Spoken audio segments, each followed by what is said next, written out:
हरे कृष्णा। सभी वैष्णव भक्तों के चरणों में दंडवत प्रणाम।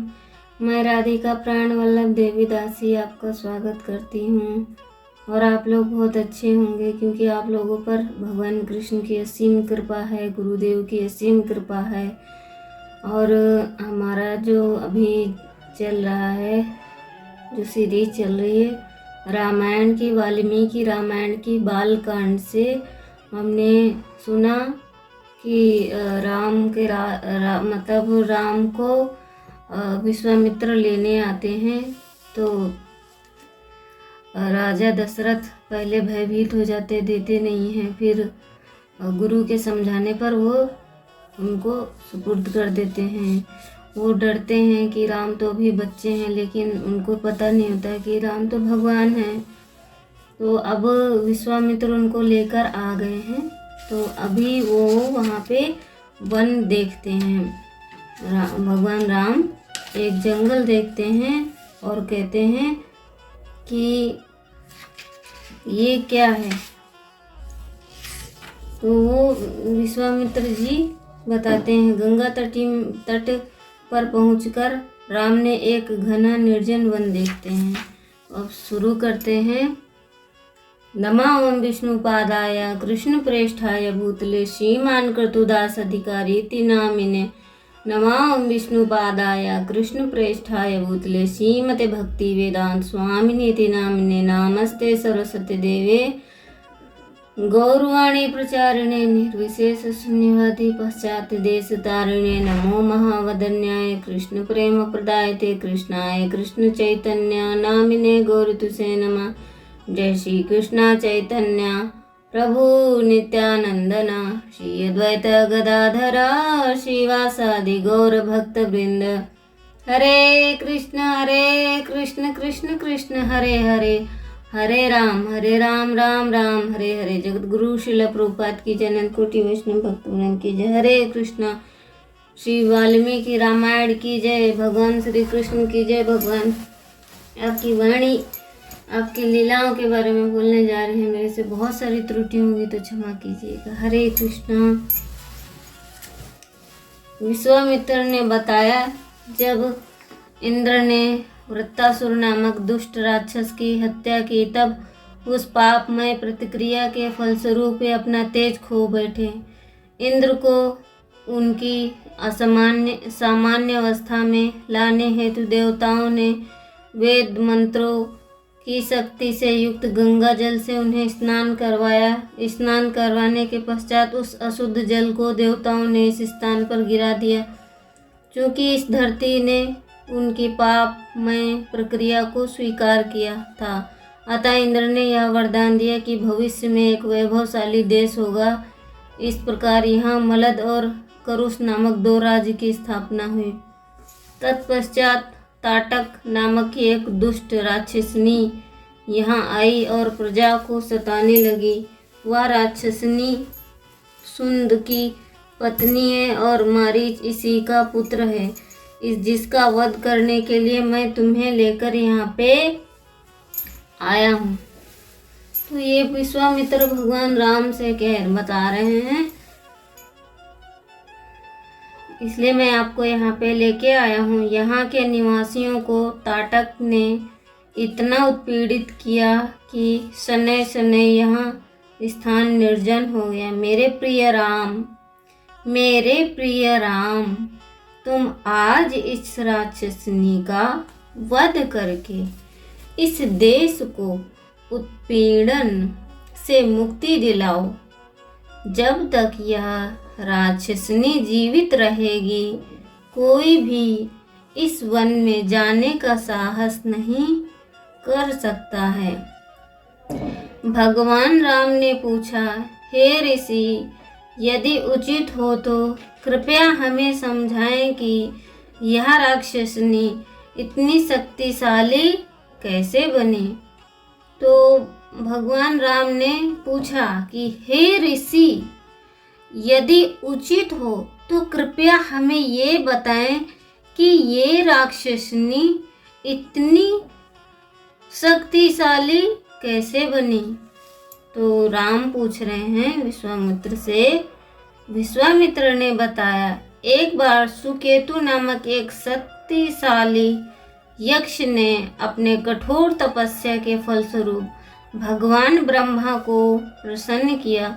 निसंतान होने के कारण सुकेतु ने पुत्र प्राप्ति की इच्छा प्रकट की, किंतु इसके स्थान पर ब्रह्मा ने उसे एक शक्तिशाली पुत्री का वरदान दिया। सुकेतु तो पुत्र चाहता था, पर ब्रह्मा जी ने उन्हें पुत्री का वरदान दिया। इस सुंदर कन्या का नाम ताटक पड़ा और युवा होने पर जंब के पुत्र सुंद के साथ उसका विवाह हुआ। तत्पश्चात अगस्त ऋषि ने सुंद को मृत्यु का शाप दिया। प्रतिकार करने के प्रयास में ताटक एवं उसका पुत्र मारीच ऋषि की हत्या करने के विचार से उनके पास पहुँचे, किंतु अगस्त ने उन्हें माता एवं पुत्र को नरभक्षी राक्षस बन जाने का श्राप दे दिया। इस प्रकार सुंदर ताटक एक भयंकर राक्षसनी बन गई। चूंकि अगस्त ऋषि इस क्षेत्र में ध्यान किया करते थे, अतएव ताटक यहाँ विघ्न उत्पन्न करती रहती है। विश्वामित्र ने बताया, मेरे प्रिय राम, विश्वामित्र ने बताया कि मेरे प्रिय राम, ऐसा जानो कि ताटक पूर्णतः दुष्ट है, अतः स्त्री हत्या के संकोच को छोड़ दो। विश्वामित्र भगवान राम से कह रहे हैं कि मेरे प्रिय राम, ये ताटक है जो बहुत दुष्ट है, इसलिए आप स्त्री हत्या के संकोच को छोड़ दो। याद करो कि इंद्र ने विरोचना की पुत्री का कैसे वध किया था। राम से कह रहे हैं कि आप याद करो कि इंद्र ने विरोचना की पुत्री का कैसे वध किया था। जब उसने पृथ्वी को नष्ट करने की इच्छा की थी, उसी प्रकार भगवान विष्णु ने तब भृगु मुनि की पत्नी का वध कर दिया। उसने इंद्र की हत्या करनी चाहिए, अतः अपनी व्याघ्रता को त्याग मेरी आज्ञा का पालन करने हेतु स्वयं को तैयार करो। यह आज्ञा पाकर श्री राम ने अपना धनुष ताना।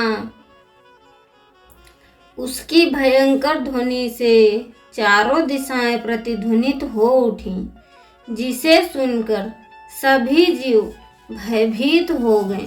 जब भगवान राम ने धनुष की ध्वनि ताटक ने सुनी, तब उसे अत्यंत आश्चर्य हुआ। साथ ही साथ वह अत्यंत क्रोधित हो गई। वह उन्मत्त होकर इस भयंकर ध्वनि की उद्गम स्थली की ओर तीव्र गति से बढ़ने लगी। जब श्री राम ने उसे आते देखा, तब उन्होंने कहा, हे लक्ष्मण, जरा इस विभत्स और महाकाय राक्षसनी को देखो। यह इतनी भयंकर है कि पवित्र हृदय वाले इसे देखते ही अचेत हो जाएं। कौन इतनी भयंकर थी? ताटक राक्षसनी। तो भगवान कहते हैं कि जिनका हृदय मतलब शुद्ध पवित्र हृदय वाले अगर इसको देखते हैं तो अचेत हो जाएंगे, अर्थात बेहोश हो जाएंगे। नाक और कान काट कर छोड़ दूंगा। क्या कहते हैं कि चूंकि अचेत हो जाए, तथापि चूंकि यह तो स्त्री है, मैं इसका वध नहीं करूंगा। मैं इसके हाथ पर नाक और कान काट कर छोड़ दूंगा, जिससे यह हानिकारक हो जाएगी। इस प्रकार से अंग भंग हो जाने पर यह अपराध करने के योग्य नहीं कर पाएगी। आगे बढ़ते हुए ताटक ने धूल की आंधी उड़ाई, जिससे कुछ क्षण के लिए श्री राम श्री लक्ष्मण देख पाने में असमर्थ हो गए। तब अपनी मायावी शक्ति से ताटक ने पत्थरों की वर्षा आरंभ कर दी।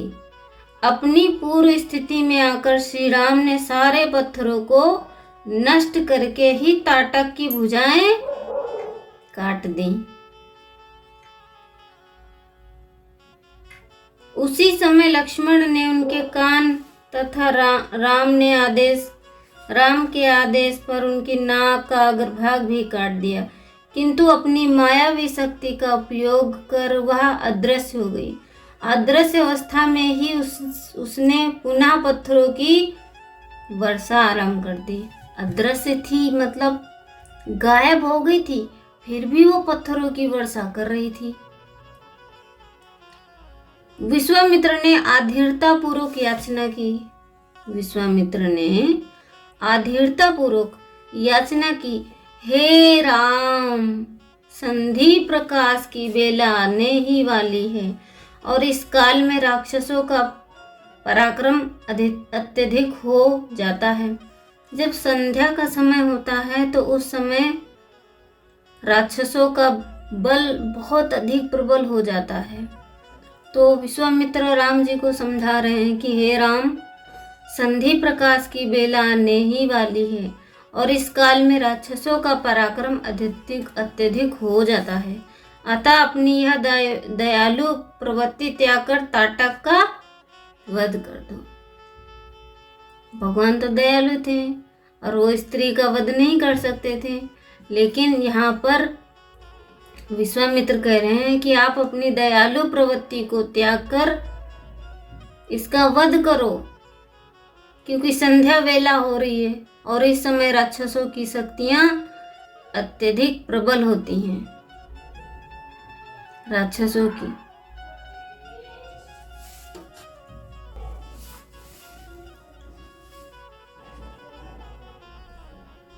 जैसे ही श्री राम ने बाणों की बौछार आरंभ की, ताटक प्रकट हुई और उनकी ओर बढ़ने लगी।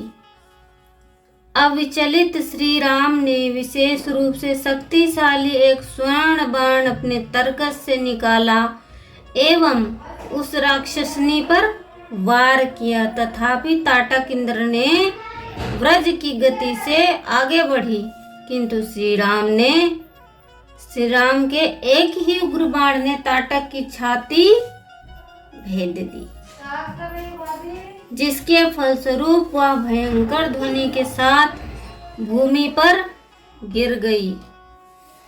स्वर्ग से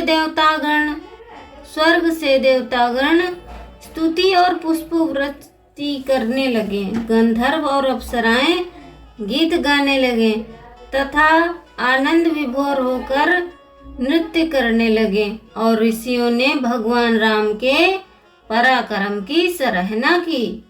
इंद्र सहित सभी देवता विश्वामित्र के पास एकांत में जाकर बोले, हे ऋषि, चूंकि श्री राम को हमारी ओर से एक महत्वपूर्ण कार्य संपादित करना है, अतः आप उन्हें अपने दिव्य अस्त्रों का ज्ञान प्रदान करें। सभी देवताओं ने उनको एकांत में जाकर बोले कि हे ऋषि, जो राम को एक महत्वपूर्ण कार्य संपादित करना है, अतः उन्हें अपने दिव्य अस्त्रों का ज्ञान प्रदान करें। यह कहकर देवता अंतर्धान हो गए और विश्वामित्र श्री राम एवं श्री लक्ष्मण ने वहां प्रसन्नता पूर्वक रात्रि व्यतीत की। अगली सुबह विश्वामित्र ने दिव्य अस्त्रों का पूर्ण ज्ञान श्री राम को प्रदान किया।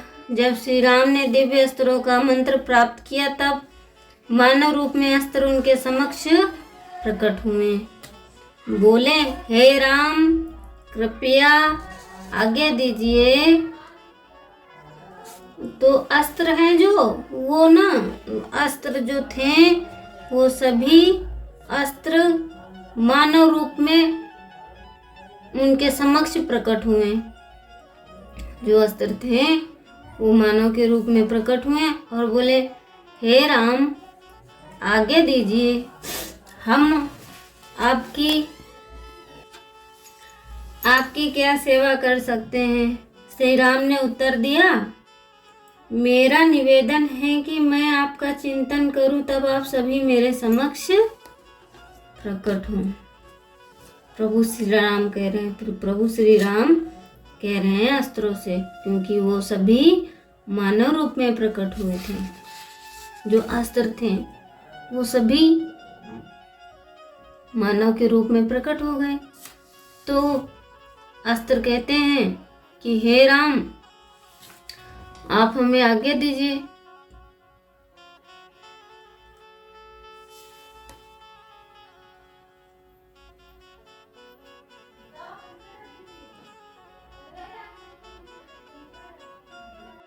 सभी अस्त्र आज्ञा पाकर अदृश्य हो गए।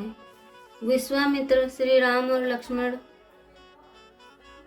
अपनी आगे की यात्रा चल दिए। अंत में जब वे विश्वामित्र के आश्रम, जो सिद्धाश्रम कहलाता था, के निकट पहुंचे, तब राम ने ऋषि से उस पवित्र स्थान के विषय में जिज्ञासा की। तब विश्वामित्र ने बताया, सिद्धाश्रम पहले भगवान वामन का निवास स्थान था, जो सैकड़ों युगों तक यहाँ रहे। एक बार देवतागण भगवान वामन से मिलने आए और उन्होंने उनसे यज्ञ संपादन करने के कार्य में संलग्न महाराज बलि से मिलने की याचना की। चूंकि असुरों ने राजा के तीनों लोकों पर विजय प्राप्त कर ली थी, अतः देवताओं ने भगवान वामन से उसका वध, उसका राज्य भिक्षा में मांग लेने की याचना की। महाराज बलि हैं जो, उन्होंने तीनों लोकों पर विजय प्राप्त कर ली थी असुरों ने। तो सभी देवताओं ने महाराज भगवान वामन से प्रार्थना की कि आप भिक्षा में इनसे सारी चीजें मांग लो। उसी समय कश्यप श्री सिद्धाश्रम पहुंचे और उन्होंने भगवान वामन से अपने पुत्र के रूप में अवतरित होने के लिए भक्ति पूर्वक प्रार्थना की। भगवान ने उनकी प्रार्थना स्वीकार की और अदिति तथा कश्यप के पुत्र के रूप में जन्म लेकर एक बौने ब्राह्मण का रूप धारण किया। इस प्रकार उन्होंने बलि महाराज से केवल 3 पग भूमि की याचना करके उनका पूरा राज्य ले लिया और देवताओं की इच्छा पूर्ण की।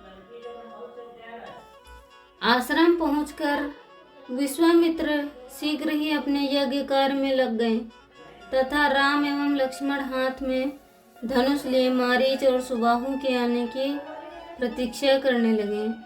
6 दिवस तथा रात्रि तक दोनों भाई बिना सोए यज्ञ क्षेत्र की सुरक्षा करते रहे। फिर उस छठी रात्रि में जब सोम रस निकाला जाने वाला था, तो राक्षसों ने असुर आसन्न आगमन की सूचना देते हुए यज्ञ की अग्नि अकस्मात भड़क उठी। तत्पश्चात आकाश में एक भयानक गर्जना सुनाई दी। मारीच और सुबाहु अपने अनुयायियों के साथ बिना किसी पूर्व सूचना के अकस्मात आ धमके और यज्ञ की वेदी पर रक्त, मल, मांस और अन्य घृणित वस्तुओं की वर्षा होने लगी। तब भगवान राम ने लक्ष्मण से कहा, अपने अस्त्रों से मैं इन दुष्ट राक्षसों का दमन करूंगा, किंतु मैं इनका वध नहीं करूंगा, क्योंकि अभी इनका कुछ वर्षों तक जीवन शेष है। तो हर चीज का एक कारण होता है। अब कारण क्या होता है? जैसे किसी की जब आयु पूर्ण नहीं होती और उसका कोई वध नहीं कर सकता, तो कभी कभी क्या देखा जाता है कि किसी का एक्सीडेंट इतना भयंकर होता है या कोई कहीं ऊंचाई से गिरता है लेकिन वो मरते मरते बच जाता है। क्यों बच जाता है? क्योंकि उसकी आयु भी पूर्ण नहीं हुई है। अगर किसी कारण से उसका शरीर खंडित हो गया तो उसको फिर मनुष्य योनि में आके वो अपनी आयु पूर्ण करनी पड़ती है। तो उसको अपनी आयु पूर्ण करनी पड़ती है। राम ने एक शक्तिशाली अस्त्र छोड़ा जो मारीच की छाती में लगा, जिससे वह मरा नहीं, परंतु 100 योजन दूर सागर के मध्य में गिर गया। तो हम बात कर रहे थे कि जब किसी की आयु पूर्ण नहीं होती तो उसका कोई वध नहीं कर सकता, फिर चाहे उसका एक्सीडेंट अगर होने वाला होता है तो वो मरता नहीं है। क्यों? क्योंकि उसकी आयु शेष रह जाती है। तो कभी कभी कोई ट्रक के नीचे आता बच जाएगा, कभी कोई ऊंचाई से गिरता हुआ गिरेगा तो भी बच जाएगा। तो बहुत ऐसी विषम परिस्थितियों में भी वो बच जाता है। क्यों बच जाता है? क्योंकि उसकी आयु भी पूर्ण नहीं होती। तो भगवान राम भी कह रहे हैं कि हे अस्त्रों, आप यहाँ पर प्रकट हुए, मैं इनका दमन करूंगा, मैं इनका वध नहीं करूंगा, क्योंकि अभी कुछ वर्ष तक इनका जीवन शेष है, इसलिए मैं इनका वध नहीं करूंगा, भगवान राम कह रहे हैं। इसलिए वो क्या करते हैं कि एक ऐसा शक्तिशाली अस्त्र छोड़ते हैं कि 100 योजन दूर गिरता है जाके। कौन? मारीची। मारीची 100 योजन दूर गिरता है जाके, क्योंकि इसमें भी कोई लीला छिपी होगी।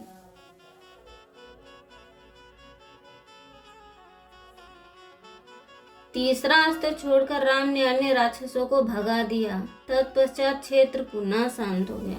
सिद्ध आश्रम में पहले निवास करने वाले समस्त ऋषि वापस लौट आए।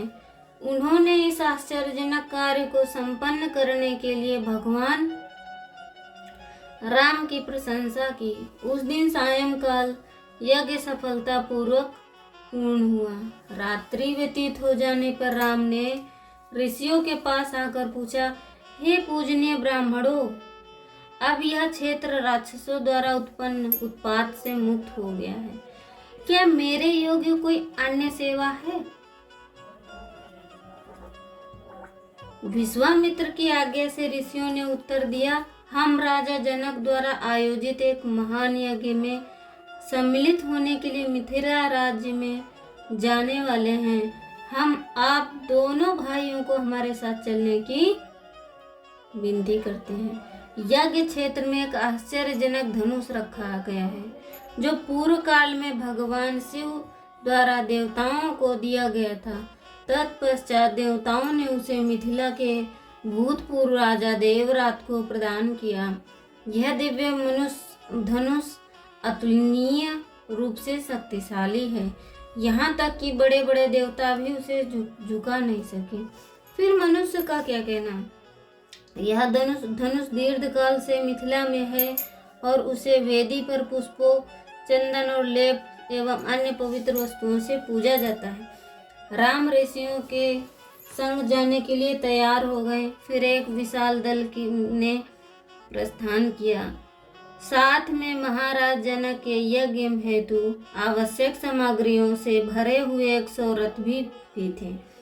पूरे दिन यात्रा करने के पश्चात उनका दल सोन नदी के तट पहुंचा, जहां उन्होंने रात्रि को विश्राम किया।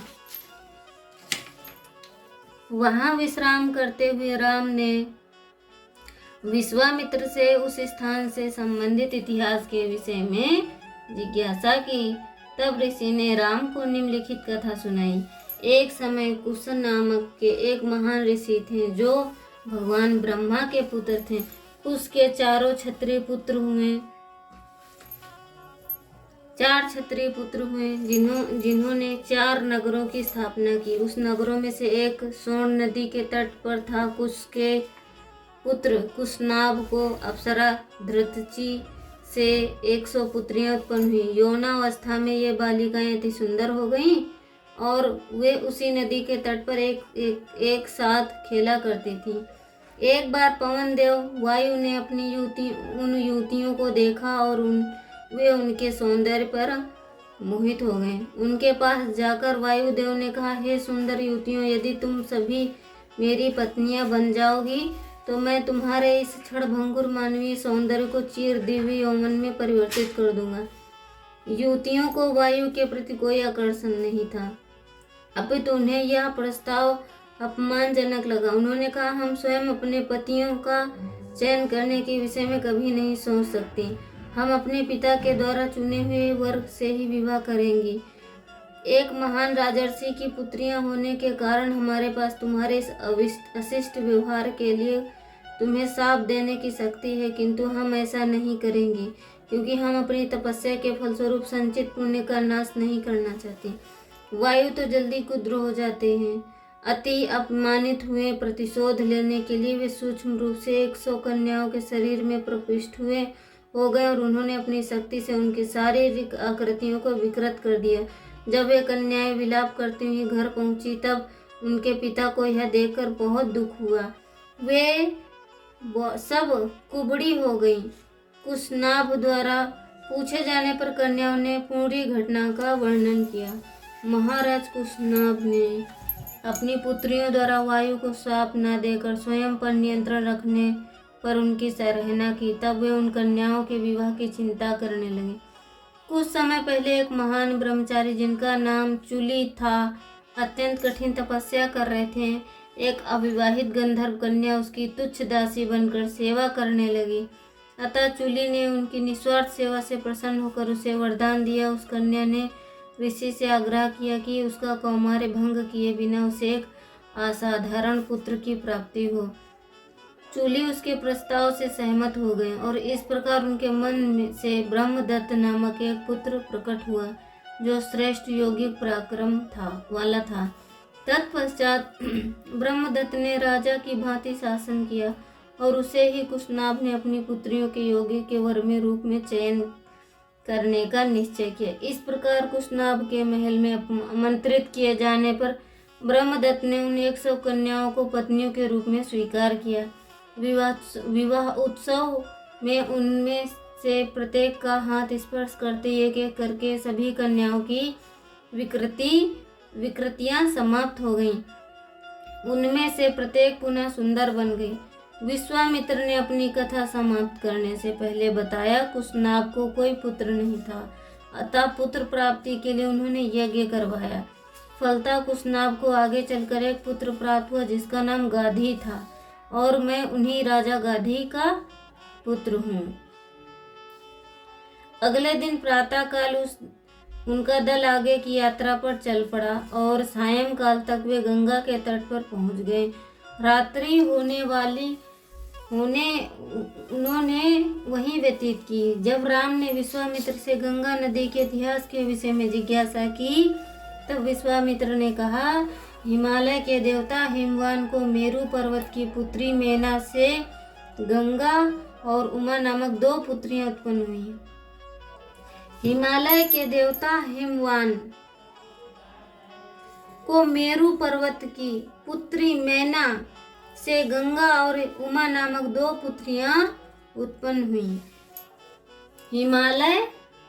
हिमालय के देवता हिमवान को मेरु पर्वत की पुत्री मैना से गंगा और उमा नामक 2 पुत्रियां उत्पन्न हुई।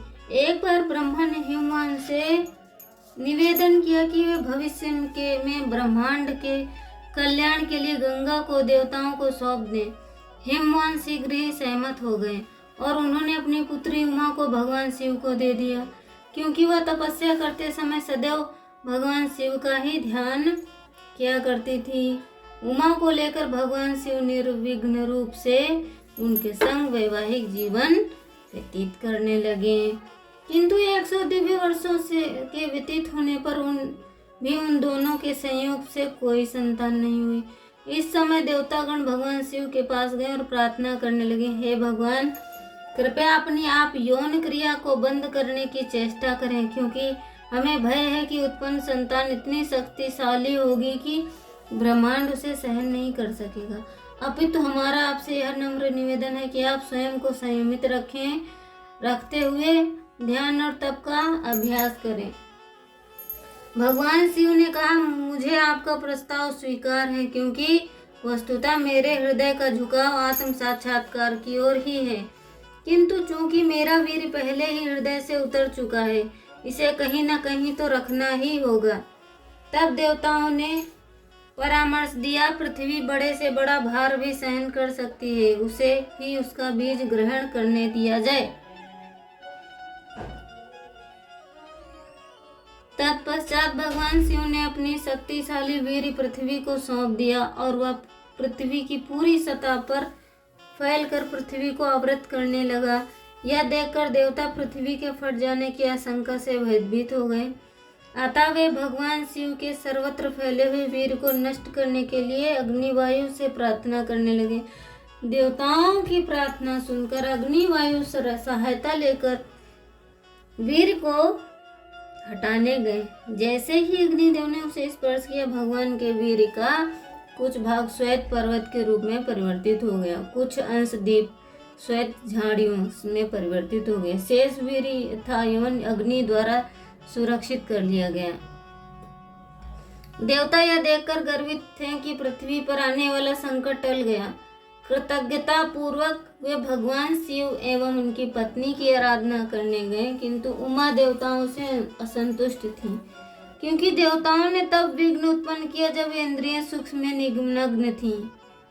अपने समक्ष देवताओं को देखकर उन्होंने शाप देते हुए कहा, तुम सभी की पत्नियां बांझ हो जाएं। उसी प्रकार पृथ्वी न केवल संतानहीन अपितु आसमान सतह वाली तथा अनेक राजाओं द्वारा शासित हो गए। तत्पश्चात भगवान शिव और पार्वती तपस्या हेतु उत्तरी हिमालय की ओर चल दिए। कुछ समय पश्चात जब असुर देवताओं को सताने लगे, तब देवतागण एक शक्तिशाली सेनापति प्राप्त करने की आशा में भगवान ब्रह्मा के पास गए। देवताओं की प्रार्थना सुनकर भगवान ने कहा, पार्वती के शाप के कारण तुम सभी अपने उद्देश्य की पूर्ति के लिए संतान उत्पन्न नहीं कर सकते। अतः मेरा सुझाव है कि अग्निदेव भगवान शिव के वीर को गंगा के गर्भ में डाल दें। इस प्रकार एक वीर पुत्र की प्राप्ति होगी। उसके पश्चात देवताओं ने अग्निदेव के पास जाकर उन्हें भगवान के उस वीर को ग्रहण करने का आग्रह करने के लिए स्वर्ग की नदी मंदाकिनी गंगा के पास गए, जो दीर्घ काल से उनके पास रखा हुआ था। गंगा ने इस प्रस्ताव को सहमति प्रदान की। तत्पश्चात अति सुंदर रूप धारण करके उन्होंने स्वयं का अग्नि रूप द्वारा गर्भाधान किए जाने दिया, किंतु भगवान शिव के उस तेजस्वी वीर को धारण करते ही गंगा देवी को तीव्र पीड़ा होने लगी। अति व्याकुलता पूर्वक उन्होंने अग्नि से कहा, मैं अपने गर्भ में भगवान शिव के वीर को नहीं रख सकती, इसकी वेदना असहनीय है। अग्निदेव ने गंगा से कहा कि यह वीर को हिमालय के एक निश्चित स्थान में जाकर गिरा दे, तब वह शीघ्र वहां चली गई। इस प्रकार भगवान शिव के वीर ने गंगा देवी के संयोग से सुनहरी आभा धारण कर ली और यह श्वेत सरकंडों की झाड़ियों में जा गिरा, जो श्वेत पर्वत पर थी। इस प्रकार एक अद्भुत शिशु उत्पन्न हुआ। जहाँ जहाँ वीर के अन्य अंश धरती पर गिरे हुए स्थान स्वर्ण एवं चांदी की खानों में परिवर्तित हो गए। वस्तुतः दूरस्थ स्थानों पर भगवान शिव के वीर की तीव्र शक्ति से तांबे एवं लोहे की खानें निर्मित हो गई। शिशु के जन्म के पश्चात जो सोना चांदी है, ये कौन है? भगवान शिव के वीर हैं। तो जहाँ जहाँ उनका वीर गिरा, वहाँ वहाँ पर सोने की खान, चांदी की खान और तांबे की खदानें हो गई। खान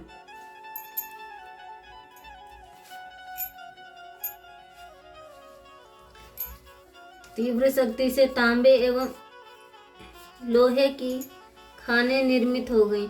शिशु के जन्म के पश्चात उनके पालन पोषण के लिए देवतागण 6 देवियों को लेकर आए, जो कृतिकाएं कहलाती थीं। देवताओं ने उन स्त्रियों को आश्वासन दिया कि वह बालक उनके पुत्र के रूप में जाना जाएगा। इसी प्रकार प्रवाहित होने वाला भी कहा गया, क्योंकि वह गंगा के गर्भ से गिरा था। चूंकि बालक ने अपने सामने 6 माताओं को देखा था, उसने उन सभी का स्तनपान करने हेतु 6 मुंह धारण कर लिए। स्कंद इतना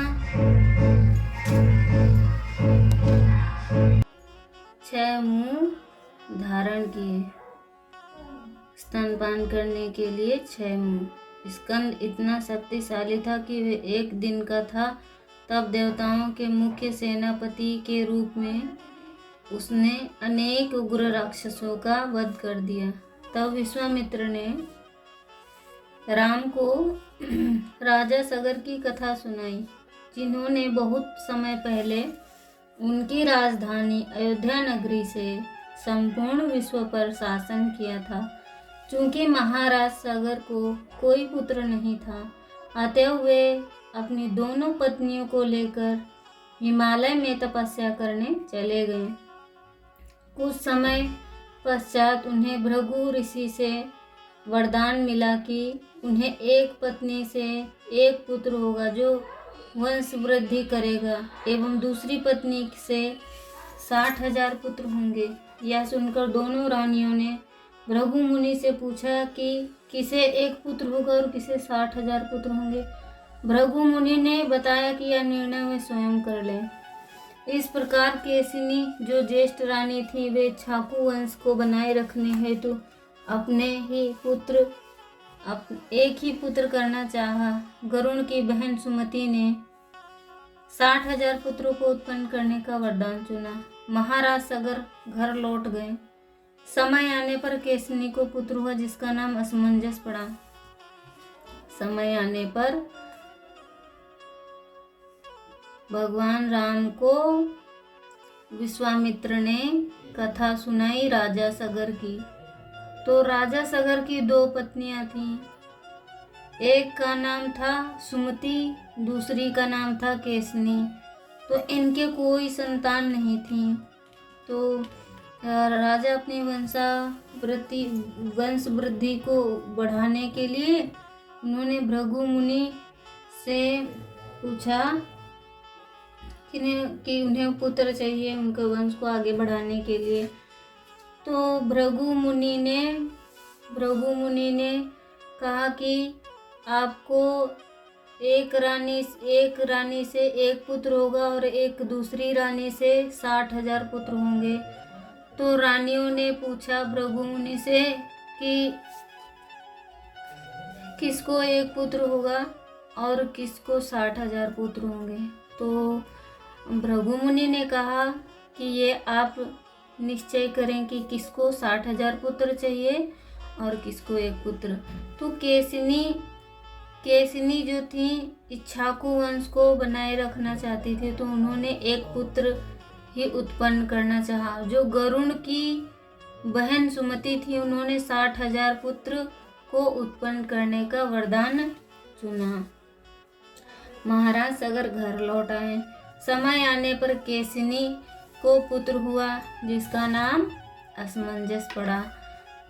जबकि सुमति ने मांस के एक पिंड को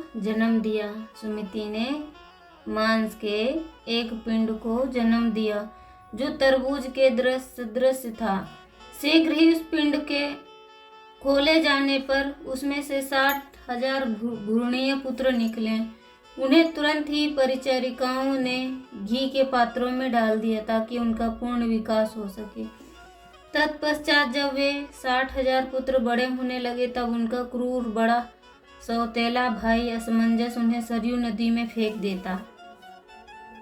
जो असमंजस था, उनका जो बड़ा सौतेला भाई था, उनको सरयू नदी में फेंक देते थे और उन्हें डूबते हुए देखकर वो अत्यंत प्रसन्न होता था। अपने पुत्र के इस दुराचार से दुखी होकर महाराज सगर ने अंततः असमंजस को अपने राज्य से निष्कासित कर दिया, किंतु असमंजस के पुत्र अंशुमान को अपने पास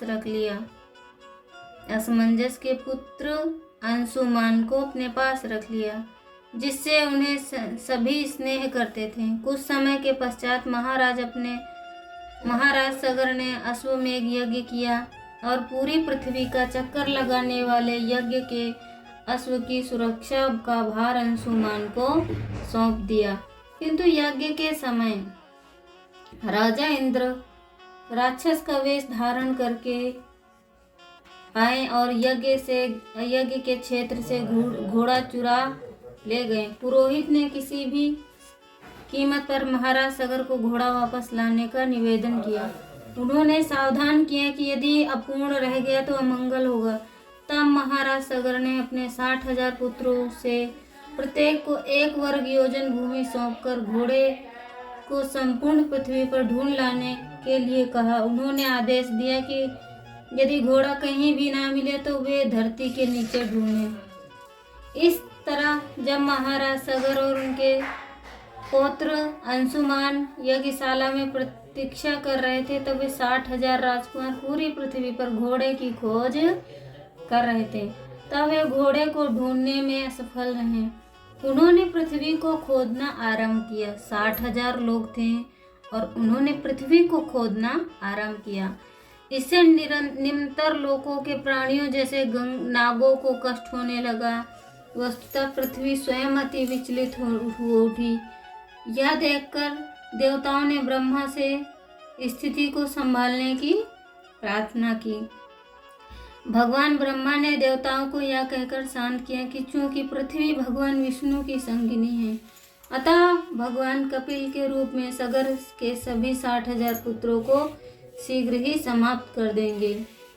तो जो 60,000 पुत्र थे वो धरती को खोदने लगे, तो इससे नागों को कष्ट होने लगा और पृथ्वी माता को भी कष्ट होने लगा। तो भृगु मुनि ने कहा कि सभी देवता ब्रह्मा जी के पास गए और कहते हैं कि आप इस परिस्थिति को संभालें। तो भगवान ब्रह्मा ने देवताओं से ये कहकर शांत कर दिया कि जो देवी पृथ्वी है भगवान विष्णु की संगिनी है, अतः भगवान कपिल देव के रूप में सगर के सभी 60,000 पुत्रों को समाप्त कर देंगे। भूमि के खोदे जाने पर और इस कार्य में अनेक जीवों के मारे जाने पर भी सगर के पुत्र यज्ञ के घोड़े को ढूंढ नहीं पाए और निराश होकर अपने पिता के पास लौट आए। जब उन 60,000 पुत्रों ने आगे किए जाने वाले प्रयास के विषय में अपने पिता से पूछा तब राजा ने आज्ञा दी कि जब तक घोड़ा ना मिले भूमि को और अधिक खोदना जारी रखो।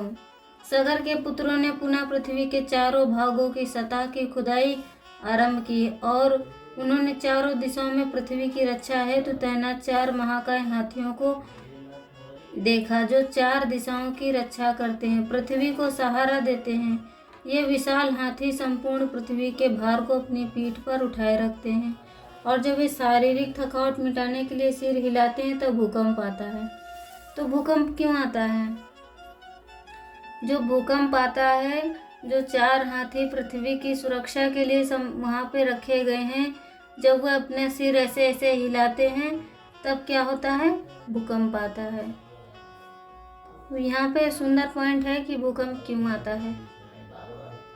तो भूकंप इसीलिए आता है कि वो जब अपनी पीठ पर वो उससे मतलब उन पर पृथ्वी रखी है तो जब थकावट उनको होने लगती है तब वो सिर हिलाते हैं ऐसे ऐसे ऐसे ऐसे, तो फिर क्या होता है? भूकंप आता है। अंततः रसातल तक पृथ्वी की खुदाई करने के पश्चात सगर के पुत्रों ने भगवान कपिल को ध्यान में बैठे हुए देखा, जहाँ निकट ही यज्ञ का घोड़ा खड़ा था और शांति से घास चर रहा था। सगर के पुत्रों ने कपिल को चोर समझा। सगर के पुत्रों ने कपिल को चोर समझा, अतः उन्होंने खुदाई में उपयोग किया जा रहे औजार से कपिल पर प्रहार करने का प्रयत्न किया। यह कृत्य देखकर कपिल क्रोधित हो गए और केवल हम मंत्र के उच्चारण से उन्होंने सगर के 60,000 पुत्रों को भस्म कर दिया। दीर्घ काल तक जब पुत्र लौट कर नहीं आए तब महाराज सगर ने अपने पौत्र अंशुमान को 60,000 पुत्रों एवं यज्ञ के घोड़े को ढूंढ लाने के लिए कहा। अपने पिता के अनुजों के मार्ग का अनुसरण करते हुए उनके द्वारा खोदे गए निवास तक पहुंचना। पृथ्वी के अंदर जाने पर अंशुमान उन विशालकाय हाथियों के पास आया और उसने उनसे अपने पिता के अनुजों के विषय में पूछा। हाथियों ने उसे आश्वस्त करते हुए कहा कि आगे चलते जाने पर उसे सब कुछ पता चल जाएगा। अंत में अंशुमान उस पृथ्वी पर पहुंचा जहां सगर के पुत्रों की राख पड़ी हुई थी। उसे देखकर वह दुख से व्याकुल हो उठा। उसने पास ही यज्ञ के घोड़े को देखा और निर्णय किया कि पितामह के पास जाने से पहले वह अपने पिता के मृत अनुजों की आत्माओं को जलार्पण करेगा। दुर्भाग्यवश वहां पर कहीं जल नहीं था। अंशुमान विचार कर रहा था कि अब क्या करें। तब अकस्मात गरुड़ प्रकट हुए और उन्होंने कहा कि प्रिय अंशुमान, अपने पिता के अनुजों के लिए शोक मत करो। उनकी मृत्यु एक महान कार्य को पूर्ण करने के उद्देश्य से हुई है। जो 60,000 पुत्र थे, उनकी जो मृत्यु हुई थी वो एक महान कार्य के उद्देश्य को पूर्ण करने के लिए हुई थी। राजा सगर के पुत्र लोक कल्याण हेतु पवित्र गंगा को पृथ्वी पर लाने के निमित्त बनेंगे। तो जो भी कार्य होता है, जो भी परिस्थिति आती है, वो किसी एक बड़े उद्देश्य को पूरा करने के लिए होती है। जो भी परिस्थिति आती है वो एक बड़े उद्देश्य को पूर्ण करने के लिए होती है और वो निमित्त बने। तुम्हारे पिता के अनुज कपिल मुनि द्वारा जलाकर राख कर दिए गए हैं। जब उनके अवशेष गंगा जल में से धुलेंगे तब उन्हें स्वर्ग की प्राप्ति होगी। अब इस घोड़े को लेकर अपने पितामह के पास चले जाओ, जिससे यज्ञ का कार्य पूर्ण हो सके। घोड़े के वापस आने पर महाराज सगर ने सफलतापूर्वक यज्ञ को पूर्ण किया। गरुड़ द्वारा दी गई भविष्यवाणी को अंशुमान से सुनकर राजा सगर गंगा को पृथ्वी पर उतार लाने के प्रयास में लग गए, किंतु लक्ष्य प्राप्ति से पूर्व ही राजा की मृत्यु हो गई। लक्ष्य पूरा नहीं हुआ और उनकी वहीं पर मृत्यु हो गई। पितामह की मृत्यु के पश्चात अंशुमन ने कुछ समय तक राज्य पर शासन किया।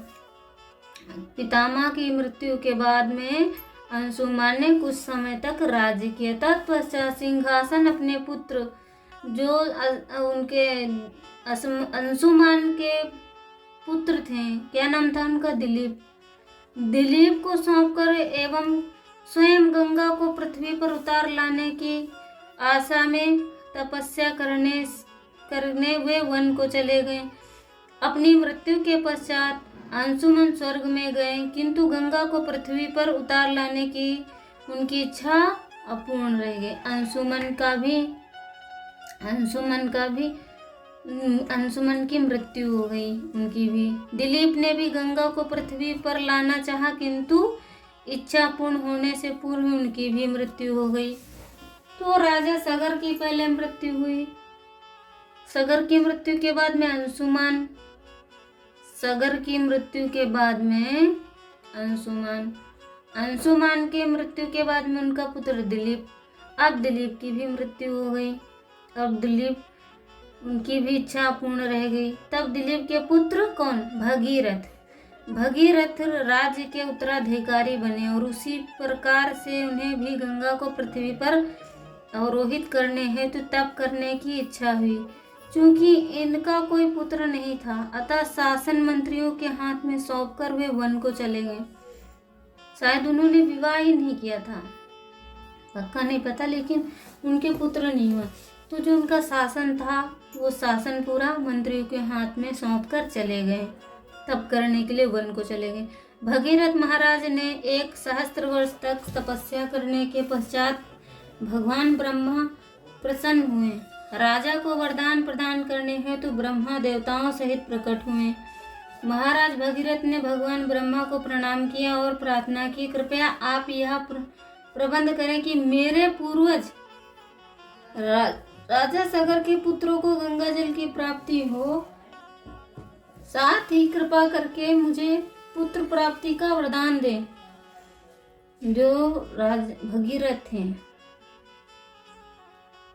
राजा सगर के पुत्रों को गंगा जल की प्राप्ति हो, साथ ही कृपा करके मुझे पुत्र प्राप्ति का वरदान दे। भगवान ब्रह्मा ने कहा, मैं तुम्हें यह वरदान देने के लिए उद्धत हूँ, किंतु पृथ्वी अकेले गंगा के अवरोह का भार वहन करने में समर्थ है।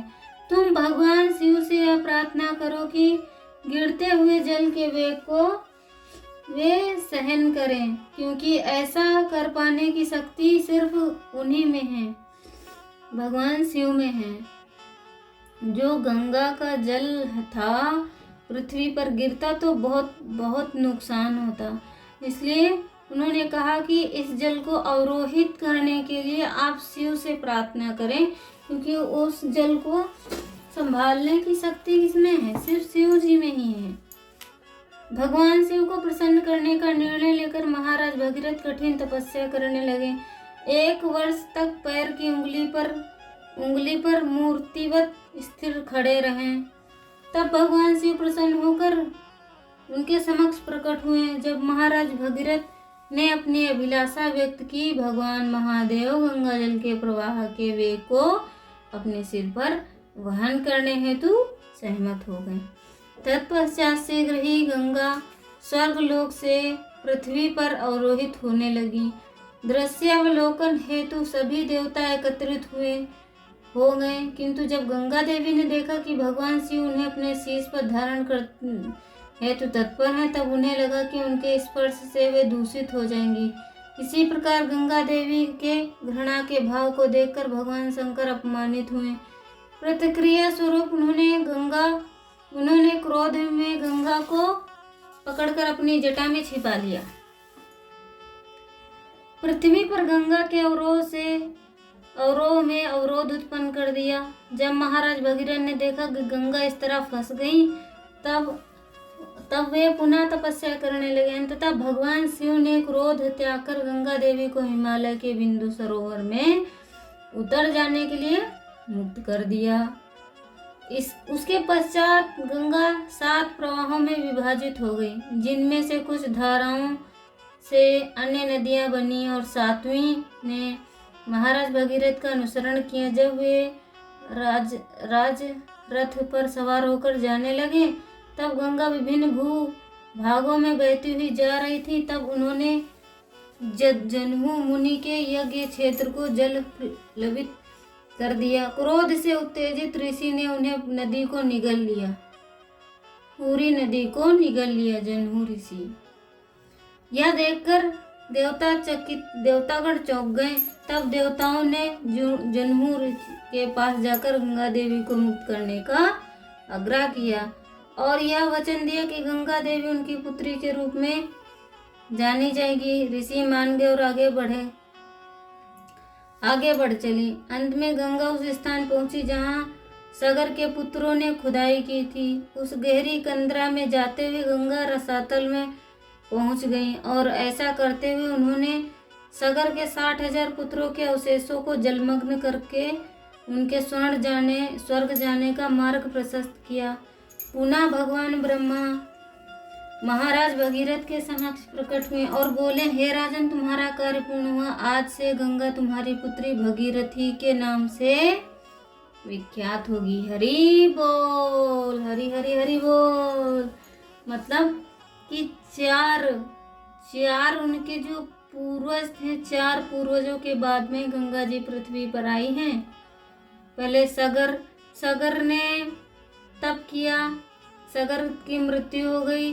तब अंशुमान ने तप किया, अंशुमान की भी मृत्यु होगी। तब उनके पुत्र दिलीप ने तप किया, दिलीप के तप करने पर भी उनकी मृत्यु होगी। तब उनके पुत्र भगीरथ, जो कि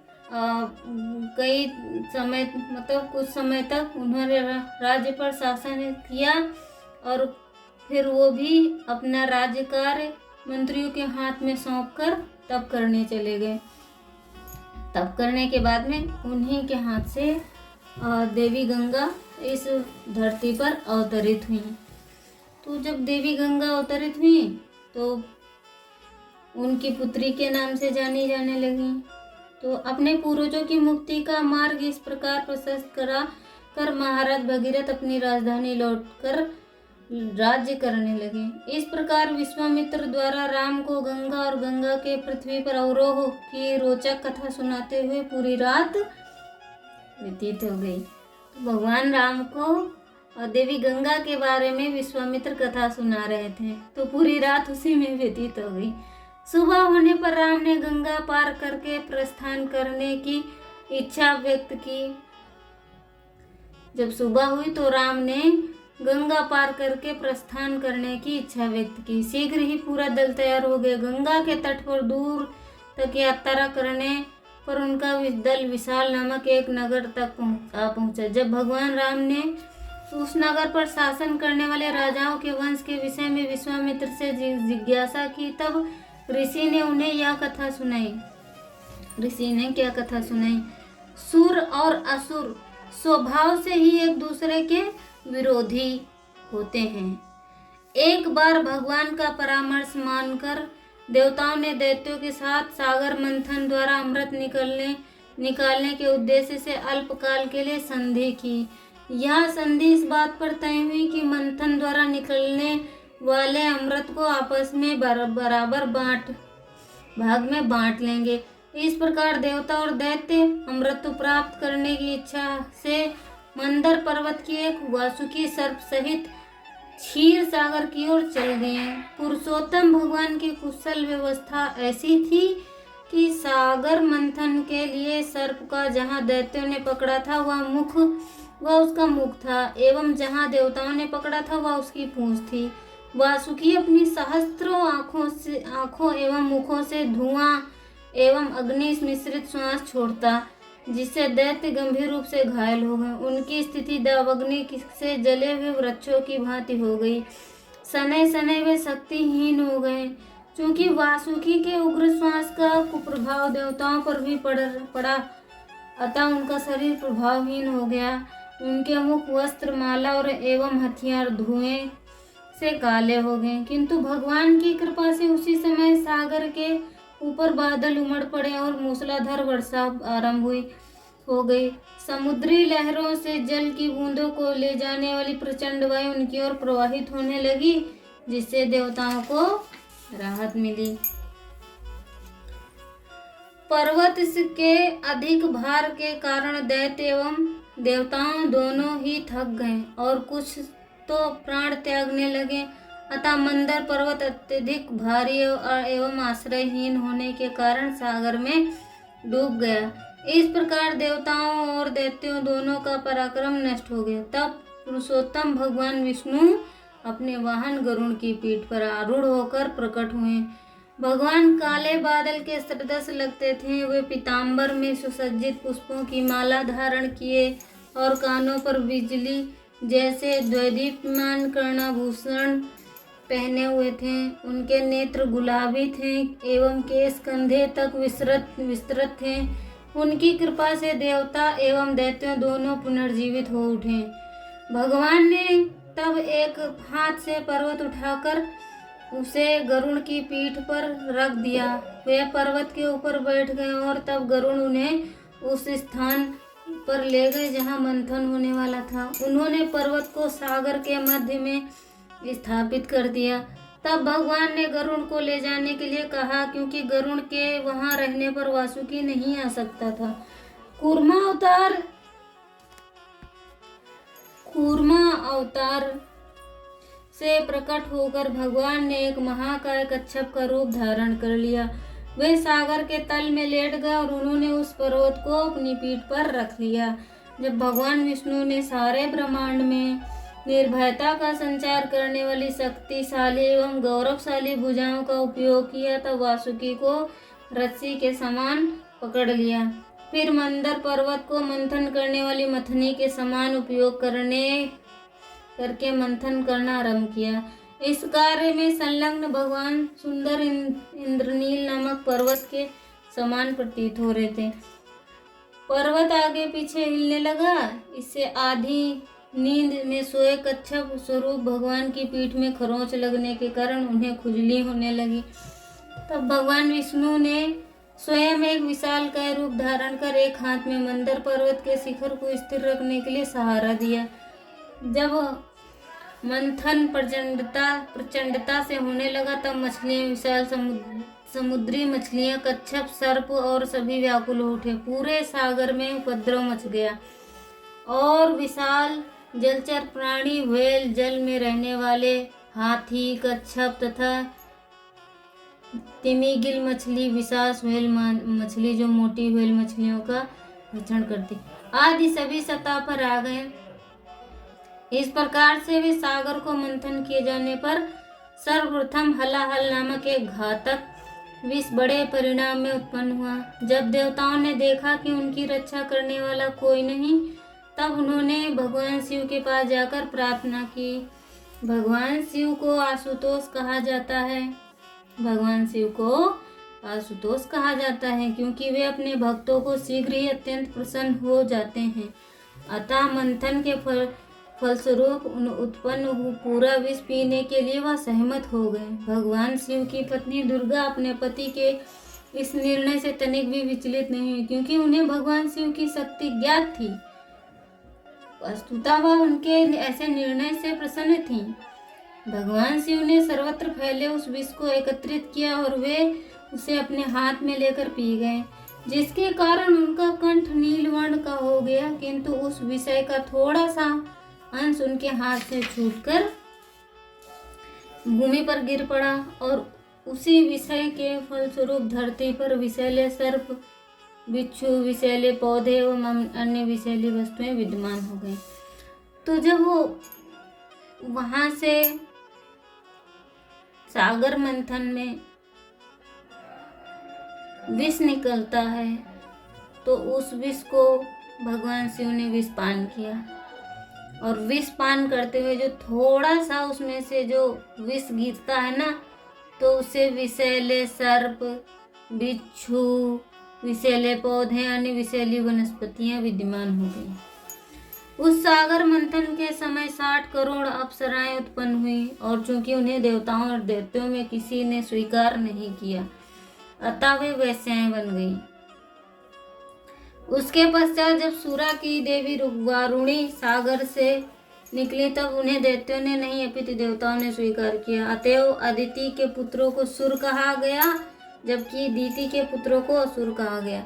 अंततः अनेक वर्ष के पश्चात भगवान विष्णु धन्वंतरी, जिन्होंने चिकित्सक विज्ञान का सूत्रपात किया के रूप में एक हाथ में अमृत से भरा पात्र लिए तथा दूसरे हाथ में मूसल लिए हुए क्षीण सागर से प्रकट हुए।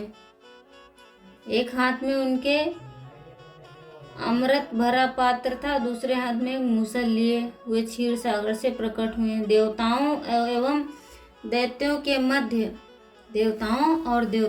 मध्य में अमृत के लिए भीषण युद्ध हुआ। जब दोनों दल विनाश की ओर अग्रसर थे, दैत्यों ने अमृत अधिग्रहित कर लिया।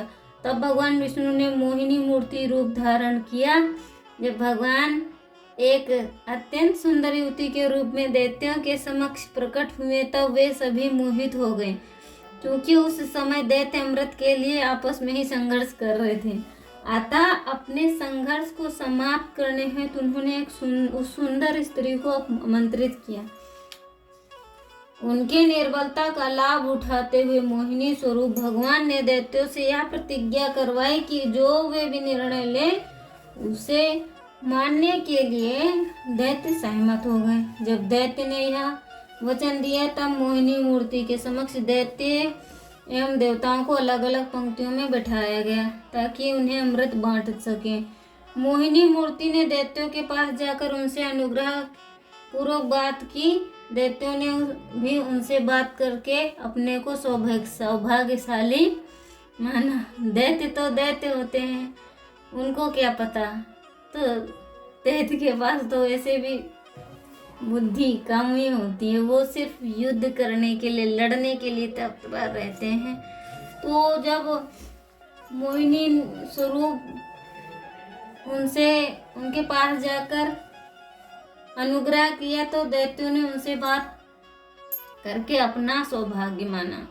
चूंकि देवता दूर बैठे थे, अतः देवताओं ने सोचा कि उन्हें अमृत का थोड़ा अंश ही मिल जाएगा।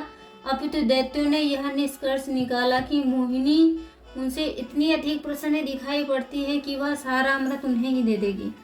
मोहिनी स्वरूप से उत्कृष्ट अलौकिक सौंदर्य से वशीभूत दैत्य मोहिनी देवी को अमृत देने के लिए सहमत हो गए और उन्होंने अत्यंत चतुराई से अमृत को देवताओं में वितरित कर दिया। दैत्य मोहिनी मूर्ति की चतुराई एवं मधुर शब्दों के वश में इस प्रकार आ गए कि देवताओं को पहले अमृत बांटे जाने पर भी मोहिनी मूर्ति के मधुर शब्दों द्वारा संतुष्ट होकर बैठे रहे।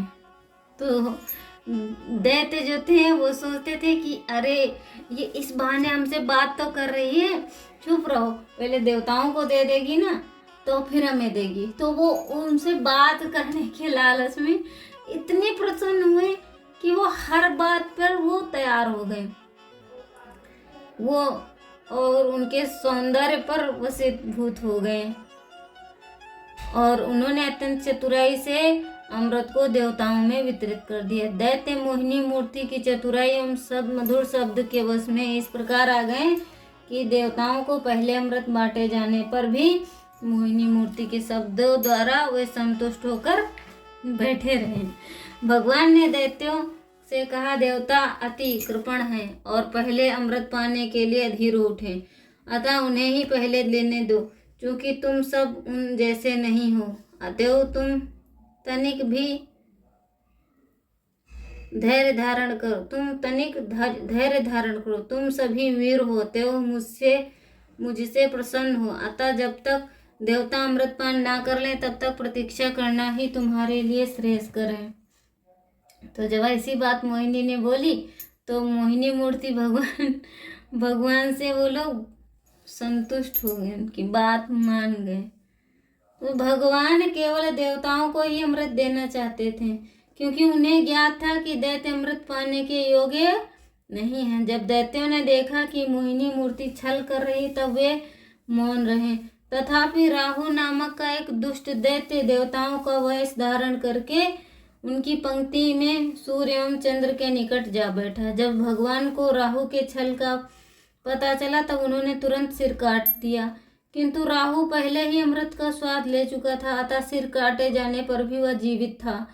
जब देवताओं ने अमृत पान कर लिया तब भगवान ने अपना मूल स्वरूप धारण किया और शीघ्र ही अपनी माया से अमृत को लुप्त कर दिया।